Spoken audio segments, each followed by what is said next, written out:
আল্লাহ আমাদের বানিয়েছেন, পৃথিবীতে পাঠিয়েছেন, এখানে আমাদের প্রয়োজনটা কি, আমাদের এই অস্তিত্বের উদ্দেশ্যটা কি? আল্লাহ এর উত্তরে বলেছেন সূরা মুলক অধ্যায় নম্বর 67 আয়াত নম্বর 2। আল্লাহ বলেছেন আল্লাযী খালাকাল মাউতা ওয়াল হায়াতা, যে আল্লাহ সৃষ্টি করেছেন মৃত্যু ও জীবন পরীক্ষার জন্য। কে তোমাদের মধ্যে কর্মে উত্তম? আল্লাহ সৃষ্টি করেছেন জীবন ও মৃত্যু পরীক্ষার জন্য। কে তোমাদের মধ্যে কর্মে উত্তম? আল্লাহ পবিত্র কোরআনে বলেছেন সূরা আলে ইমরান অধ্যায় নম্বর 3 আয়াত 185।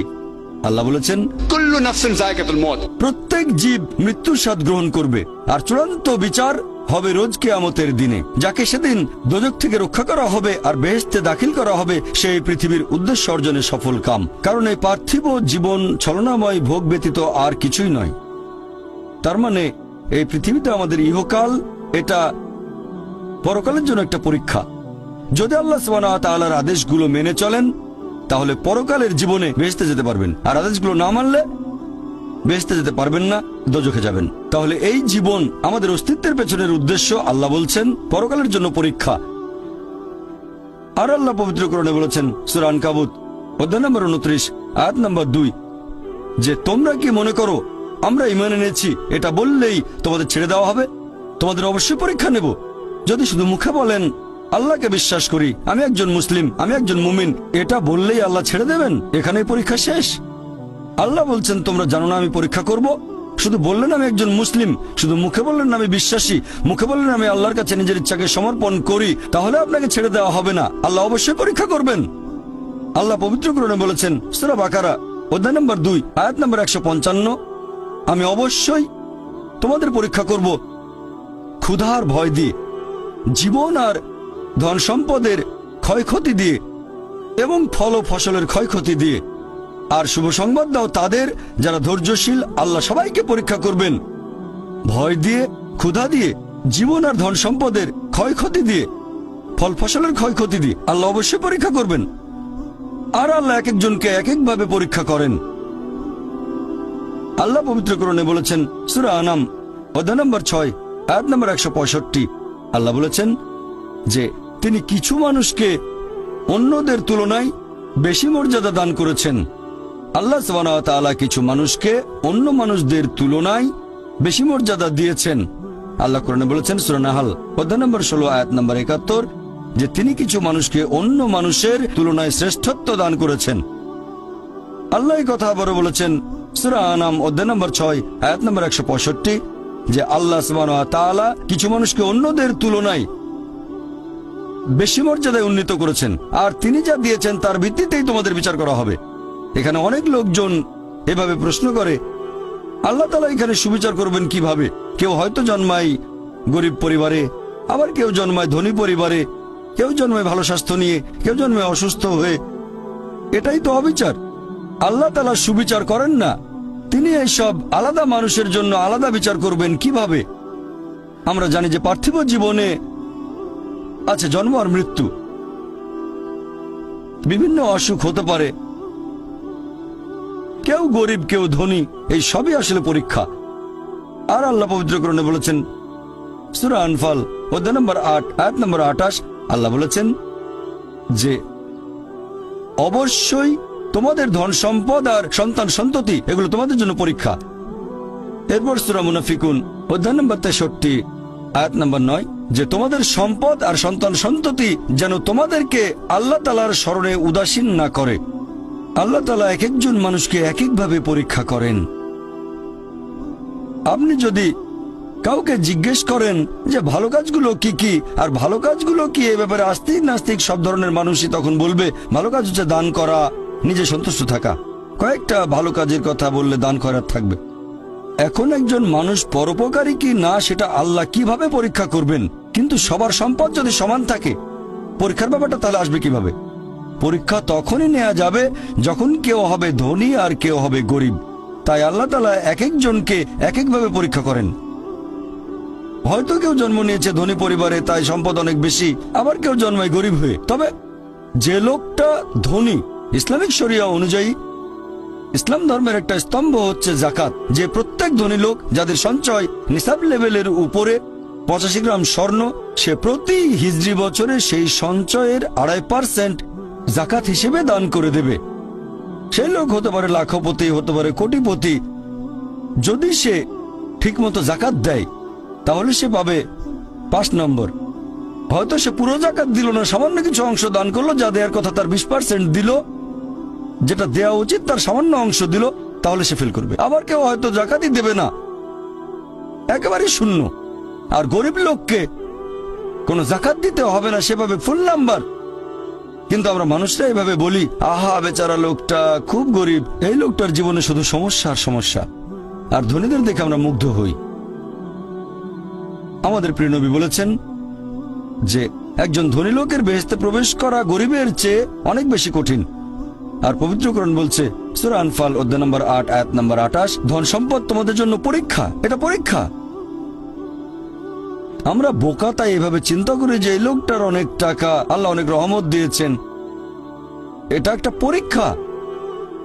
যদি এই রহমত ঠিক মতো ব্যবহার না করেন, এটা অবশ্যই রহমত, তবে এই পরীক্ষায় ফেল করার সম্ভাবনা অনেক বেশি। যেমন ধরেন বোর্ডের একটা পরীক্ষার প্রশ্ন, গত বছরের কথা, 2 বছর আগের কথা, 2002 সালের কথা।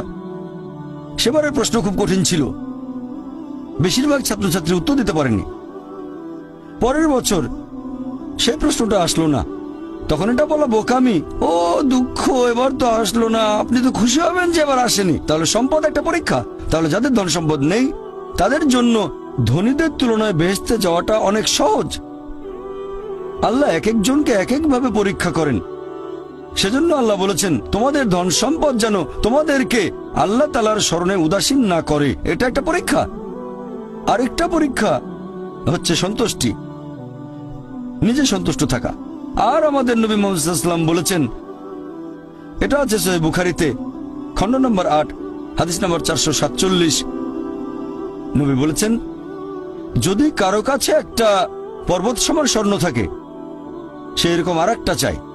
যদি কারো কাছে 1 পাহাড় স্বর্ণ থাকে, তারপরও সে আরেকটা স্বর্ণের পাহাড় চায়।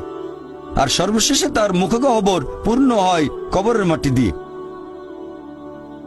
সে যত ধনী লোকই হোক, হয়তো সে পৃথিবীর মধ্যে সবচেয়ে ধনী লোক, তারপরও সে আরো বেশি সম্পদ চায়। মানুষ সন্তুষ্ট হয় না, বেশিরভাগ মানুষ কখনো সন্তুষ্ট হয় না। আল্লাহ পবিত্র কোরআনে বলেছেন, সূরা নিসা অধ্যায় নম্বর 4 আয়াত নম্বর 32, যে আল্লাহ যেটা দিয়ে অন্য মানুষকে শ্রেষ্ঠত্ব দান করেছেন, সেটার উপরে তোমরা কোনো রকম লালসা করো না। এভাবে বলবেন না যে, হে আল্লাহ, তুমি অমুককে অনেক সম্পদ দিয়েছো, অমুককে অনেক সুন্দর একটা গাড়ি দিয়েছো। এমন কিছু আল্লাহর কাছে চাইবেন না যেটা অন্য কাউকে আল্লাহ দিয়েছেন। এতে লোকসান হবে আপনার। আর আমাদের প্রিয় নবী মুহাম্মদ সাল্লাল্লাহু আলাইহি সাল্লাম বলেছেন, এটা আছে সহিহ বুখারীতে, খণ্ড নম্বর 4, আমাদের নবী বলেছেন যে, সেই লোকদের দেখো যাদের ভাগ্য তোমার চেয়ে খারাপ। সেই সব লোককে দেখো না যারা তোমার চেয়ে বেশি ভাগ্যবান। তা না হলে তোমরা আল্লাহ তাআলাকে স্মরণ করায় অবহেলা করতে পারো, তা না হলে প্রতিপালকের প্রতি অকৃতজ্ঞ হয়ে যেতে পারো। তাহলে নবী বলেছেন, তাদেরকে দেখো যাদের ভাগ্য খারাপ। তখন আপনি বলছেন, আচ্ছা এই লোকটার তো কোনো গাড়ি নেই, আমার একটা মারুতি অন্তত আছে। তাকে দেখবেন না যারা সে মার্সিডিজ, ও আমার মার্সিডিজ নেই কেন, ওই লোকের গাড়ি নেই, আমার তো একটা আছে। আপনি আল্লাহকে ধন্যবাদ জানাবেন। যখন মার্সিডিজ গাড়ির মালিকের সাথে নিজেকে তুলনা করবেন, ও আমার কেন মার্সিডিজ গাড়ি দিলেন না, তাদেরকে দেখবেন যাদের ভাগ্য খারাপ। তাহলে আপনি আল্লাহ সুবহানাহু ওয়া তাআলাকে স্মরণ করছেন। আর এটাই বৈশিষ্ট্য মানুষের। এরকম একটা গল্প যে এক লোকের মনে অনেক দুঃখ, কারণ তার কোনো জুতো নেই। তারপরে সে একটা লোককে দেখলো যার একটা পাই নেই। লোকটা অভিযোগ করতো আল্লাহর কাছে যে জুতো নেই, আল্লাহর কাছে অভিযোগ করতো আমার কোনো জুতো নেই। তারপর সেই লোকটাকে দেখলো যার একটা পা নেই, তখন সে আল্লাহকে ধন্যবাদ জানালো, আমার অন্তত 2টো পা আছে। তাহলে সন্তুষ্ট হওয়া একটা পরীক্ষা। আমাদের নবী মুহাম্মদ সাল্লাল্লাহু আলাইহি ওয়াসাল্লাম বলেছেন, এটা আছে সহিহ বুখারীতে, খণ্ড নম্বর 8, যে সত্যিকারের সম্পদ হচ্ছে সন্তুষ্ট হওয়া, ধন সম্পত্তি নয়। সত্যিকারের সম্পদ হলো সন্তুষ্ট হওয়া, পরিতুষ্ট হওয়া। আপনার যা কিছু আছে সেটার জন্য বলবেন আলহামদুলিল্লাহ, সকল প্রশংসা আল্লাহর। তাহলে হবেন সত্যিকারের মুমিন, হবেন সত্যিকারের বিশ্বাসী, হবেন সত্যিকারের মুসলিম, সন্তুষ্ট থাকবেন। অনেকে এভাবে বলে যে, কোন কারণে আল্লাহ সুবহানাহু ওয়া তাআলা কিছু মানুষকে জন্ম থেকেই বানিয়েছেন স্বাস্থ্যবান, কিছু মানুষকে আল্লাহ সুস্বাস্থ্য দেন, আর কেউ জন্মায় অসুখ বিসুখ নিয়েই, হয়তো বংশগত কোনো রোগ, হার্ট ডিজিজ, কেউ বা জন্মায় বিকলাঙ্গ হয়ে। আল্লাহ কি অবিচার করছেন? আল্লাহ পবিত্র কোরআনে বলেছেন সূরা নিসা অধ্যায় নম্বর 4 আয়াত 40, আল্লাহ সুবহানাহু ওয়া তাআলা কারোর সাথে অনুপরিমাণে জুলুম করেন না। এটা একটা পরীক্ষা। আল্লাহ এক একজনকে এক এক ভাবে পরীক্ষা করেন।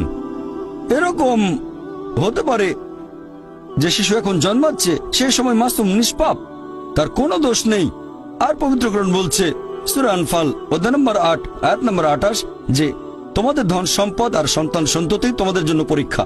আল্লাহ কথাটা আবারও বলেছেন অধ্যায় নম্বর 63 আয়াত নম্বর 9 যে তোমাদের ধন সম্পদ সন্তান সন্ততি তোমাদেরকে যেন আল্লাহ তাআলার স্মরণে উদাসীন না করে। এরকম হতে পারে যে পরীক্ষা নেওয়া হচ্ছে বাবা মার, এটা বাবা মার জন্য পরীক্ষা। এরপর আপনারা দেখবেন যখন কোনো মানুষের উপর বিপর্যয় আসে, সেটা হয় পরীক্ষা অথবা একটা শাস্তি। যে লোকগুলো আল্লাহ তাআলার পথ থেকে দূরে সরে গেছে তাদের জন্য এটা শাস্তি, আর যারা আল্লাহর পথে আছে তাদের জন্য পরীক্ষা। হতে পারে যে বাবা মা খুব ভালো মুসলিম, 5 ওয়াক্ত নামাজ পড়েন, হয়তো যাকাত দিয়েছেন, হজ পালন করেন, রমজান মাসে রোজা রাখেন, আল্লাহ তাদের একটা সন্তান দিলেন জন্ম থেকে যার হার্টে সমস্যা। সত্যিকারের মুসলিম, সত্যিকারের মুমিন বলবে আলহামদুলিল্লাহ, আল্লাহ তাআলা তোমাকে অনেক ধন্যবাদ। আল্লাহ তাদের পরীক্ষা করছেন।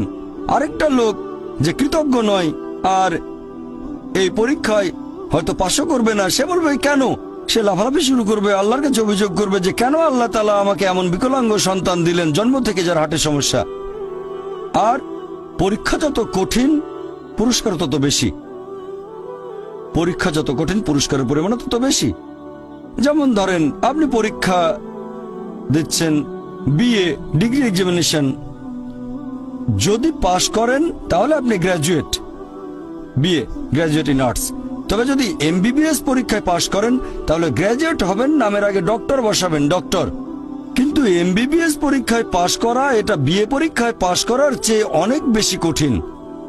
তাহলে পরীক্ষা যত কঠিন পুরস্কারও তত বেশি। হতে পারে আল্লাহ এই বাবা মাকে সাধারণ বেহেশতে পাঠাতে চান না, পাঠাবেন জান্নাতুল ফেরদৌসে। তারা ধার্মিক, তারপরও আল্লাহ তাদের বেশি পুরস্কার দিতে চাচ্ছেন। আর এই কারণে আমাদের প্রিয় নবী মুহাম্মদ সাল্লাল্লাহু আলাইহি সাল্লাম বলেছেন, এটা আছে সুন্নান আল তিরমিজিতে, এক লোক জিজ্ঞেস করলো এই পৃথিবীতে কাকে সবচেয়ে বেশি পরীক্ষা দিতে হয়?